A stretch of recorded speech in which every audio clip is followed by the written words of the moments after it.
имрӯз дар бораи касалиҳое ки мӯлиҳо ҳаёташ ба актуалӣ шудааст ва рӯз аз рӯз ҳамин гуна касалиҳо бисёр шудааст. ин касалӣ вақте ки одам дучор мешавад, якта худаш ба зарараш намерасад, балки тамоми аъзои оилаш ба зарараш расониаш мумкин. ин касалие ки бо роҳи алоқаи ҷинсӣ мегузарад, яъне инфекция, передающаяся половым путём. мӯлиҳо дар бораи ҳамин гуна инфексияҳо шунавад агар якумин фикраш касалии СПИД мешавад. Да, первый стадияш ВИЧ. Да, СПИД, яъне ВИЧ бо роҳи алоқаи ҷинсӣ мегузарад.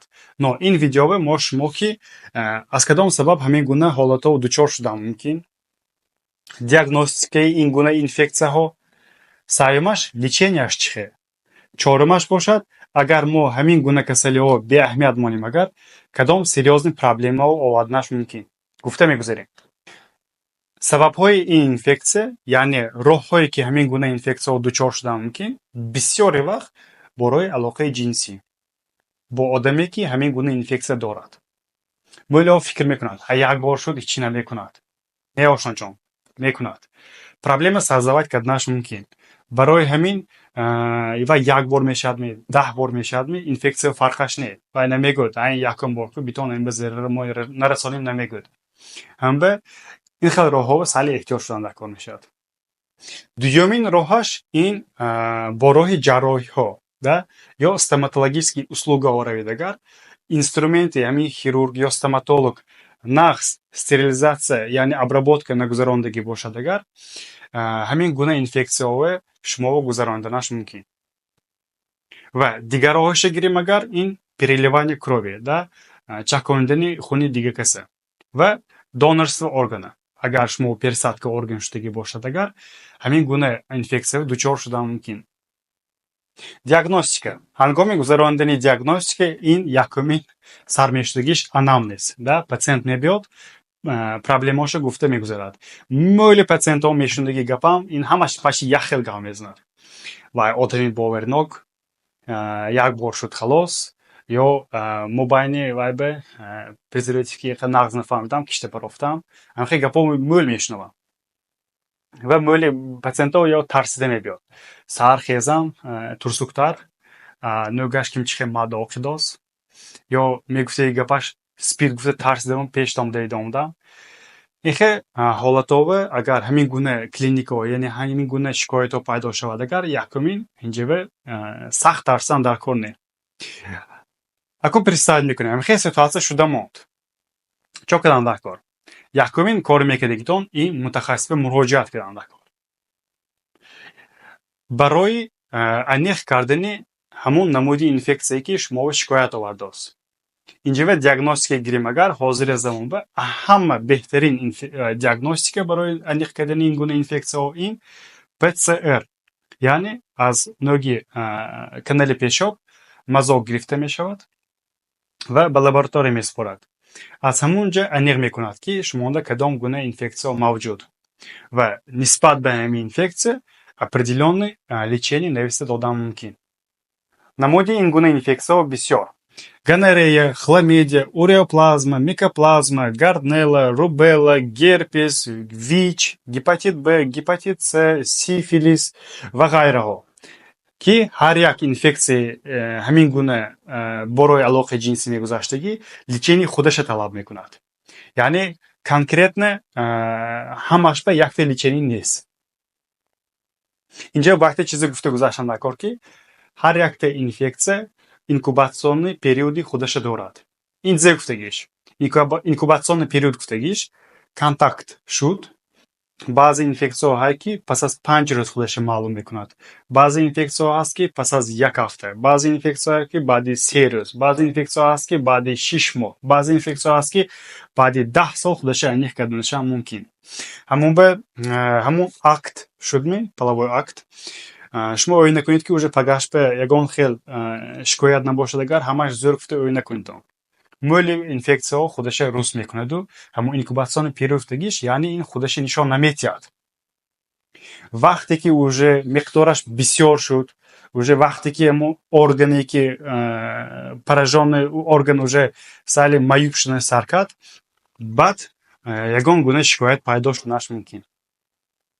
агар дар бораи конкретно задачи анализа гавзанем, агар барои анализи ПЦР споридан нисбат ба ҳамин касалиҳо хотя бы яъне ақаллан 4 саат пешоб кардан дар кор не.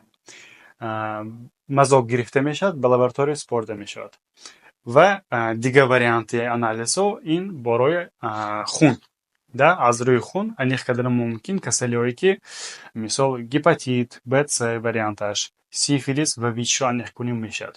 мондагии инфексияҳое аз рӯи ҳамин анализи ПЦР яъне мазоқгирӣ шумо ки аниқ кунӣ мешавад. агар шумо ки дар бораи лечении ҳамин гуна инфексияҳо бим, агар инҷо якта чизи муҳим ҳамин ки пас аз анализ мо шумо ки кадом инфексия аниқ кунем, агар нисбат ба ҳамон лечение каданам дар кор. яъне агар мо шумо анализ спорем, мо анализ гонореями, хламидиями, микоплазмами фарқашни зеки бурод, агар нисбат ба ҳамон лечение худаша кадан дар кор. ҳамаш ба конкретно якта лечение нест. соне дар бораи лечение бо якта чизи гуфтанам дар кор ки ба ҳар гуна намудҳои лечение розӣ нашавитон. ин зефтагиш. агар шумо инфекциятон якумин бор аниқ карда шуд, ба ҳамон шикояти пайдоштагӣ уже муддати дароз нашуд, 1 моҳ 3 моҳ нагузашта, шумо вақташ ба духтур муроҷиат кунед. агар баъзе як одамо ҳаян ки ҳамон роҳи пешоба катетер монда, яъне трубка монда, ҳар гуна дорои мефисонад. неприятная процедура. ин гуна метода ҳозир ягон давлати тараққикардагӣ кор намефармояд. ҳамба маслиҳати ман ҳамин ки кадом мутахассис муроҷиат накунед ки ба ҳамин гуна процедура якбора розӣ нашавед. якумин дараҷа мо шумо ки таблетка, укол ё каплица ки ҳаракат кардинам дар кор. агар ҳамин лечение мо шумо ки эффективна шавад, агар ҳама шикоятатон биравад ва повторна сдача анализ ба ҳамин инфексия набурад, агар ҳар хел шлангҳои тиқонда роҳи пешоба дорои фиристонда ҳоҷаташ нест. ин гуна метода кадом ҳолат ба корфармоӣ мешавад. агар мо шумо ки лечение сар кардем, лечение то охираша расиду шикоятҳо нест нашудост, инҷо бо як бор лечение сар мекунем повторно, дороҳои ҳаракат мекунем, бо дигарошон нав кадан ба дидим, наблюдат кардем, ягон хел натиҷа надидосем. ҳамин ҳолат ба уже дидосем ки натиҷа нест. пас аз ин сони дорои роҳи пешоба трубкаи тиқонда дороҳо фиристона мешавад. лекин якта чиз бисёре вақт почти 99% ҳолат ва пациентҳо вовремя обращаться кардагишанда якумин курси лечение ки уже ҳамаш нест шуда мебиравад. агар ба ногу беаҳамияти када лечение то охираш накунед, агар ҳамин хел ҳолатҳо оварданаш мумкин.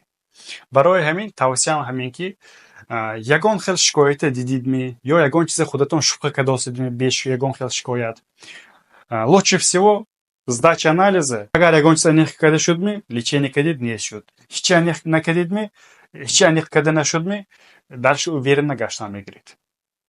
анакнун представить кунем, что шумо беаҳамияте шудид, лечение то охираша нагирифтид, ё повторно анализ наспордид, ё беаҳамияте када вообще мутахассис муроҷиат накардид.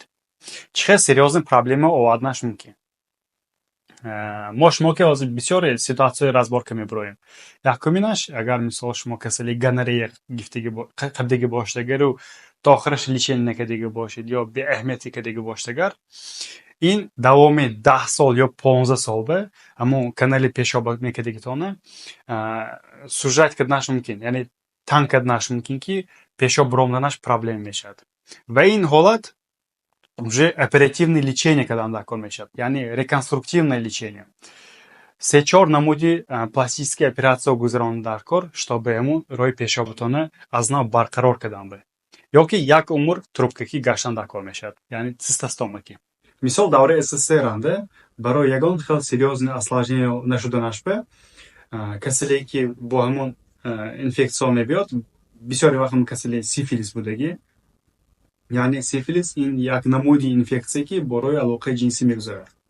давраи СССР анда мисол пациент омад, аз рӯи анализ тасдиқ шуд ки пациент анда сифилис аша, ин пациентба лечение намедоданд то ки ин пациент бо ким алоқаи ҷинсӣ кардагиша нагӯяд. барои ҳамин аз ҳама чизи беҳтарин ин проблемаи серьезно накадан, да, осложнение набрафтан. Агар конкретно дар бораи осложнениҳо вобаста ба ҳамин инфексияҳо гап занем, агар шуда метавонад ки ҳамин инфексияҳои шумо ки то охираш лечение накунем ё беаҳамияти монем, агар тухми мардона вареста рафта заводи пайдо кардани спермае бекор кунад, что в последующем, да, давоми вақт бенаслива ё бефарзандива оварданаш мумкин. И ёки дуюм ҳолат шуданаш мумкин ки ҳангоми ҳамин гуна инфексия дучор шудагинанда батни модаранда кӯдак бошад ё кӯдаки план кишида ҳомиладор шуда дунёва фарзанд биёд, агар бо ягон хел нуқсон дунёва омаданаш мумкин, яъне аномалия. Ин гапам ки гуфтанем дар кор ки на ҳама нуқсоно ба инфексия вобаста, лекин инфексияам сабаб шуда метавонад ҳамин хел нуқсону аномалияҳо ки кӯдак дунё биёд. барои ҳамин он касоне ки кӯдак план киштагӣ, он касоне ки уже насли ояндава уже тайёри дидосиянд, ҳатман ин гуна инфексияҳо анализ спордан дар кор аст барои бартараф кардан ва ҳамин гуна проблемаҳои пешгирӣ кардан. Дигар осложнениҳо бим, агар ин гуна инфексияҳо сабаб шуда метавонад иммунитети моё паст кунад, да? Агар нағз лечение накунем, агар инфексияҳо хронически форма шуда меистоду ҳар гуна касалиҳое ки мисол грипп ё дигар намуди инфексияҳо бошад, агар дарҳол касал шуда монданамон мумкин, ё ки бо як намуди ҳолат шуданаш мумкин ки шумо переносчик шуда метавонед, яъне шумо ҳамин гуна инфексияҳо дунатонанда ҳай, лекин шумо ягон хел шикоятҳо нест, ягон хел клинически проявленияш нест, лекин шумо бо ҳангоми алоқа дига касба гузарониданатон мумкин. Агар шумо ки хулоса кунем, агар ин хел намуди инфексия монда фарқаш кадомиш ки набошад, ягон хел тарафи назарш нест, ин фақат проблема оварданаш мумкин, халос. барои ҳамин шумо ки хулоса мекунем ки ҳамин видеои короткий видео бошадам, шумо ягон хел маълумот барои худатон гифтид гуфта умедворам. агар мана дигар маълумотҳоям гифтан хоҳед, агар подписатсия кунед, мо видеогирия бо давом метем. Раҳматонатон.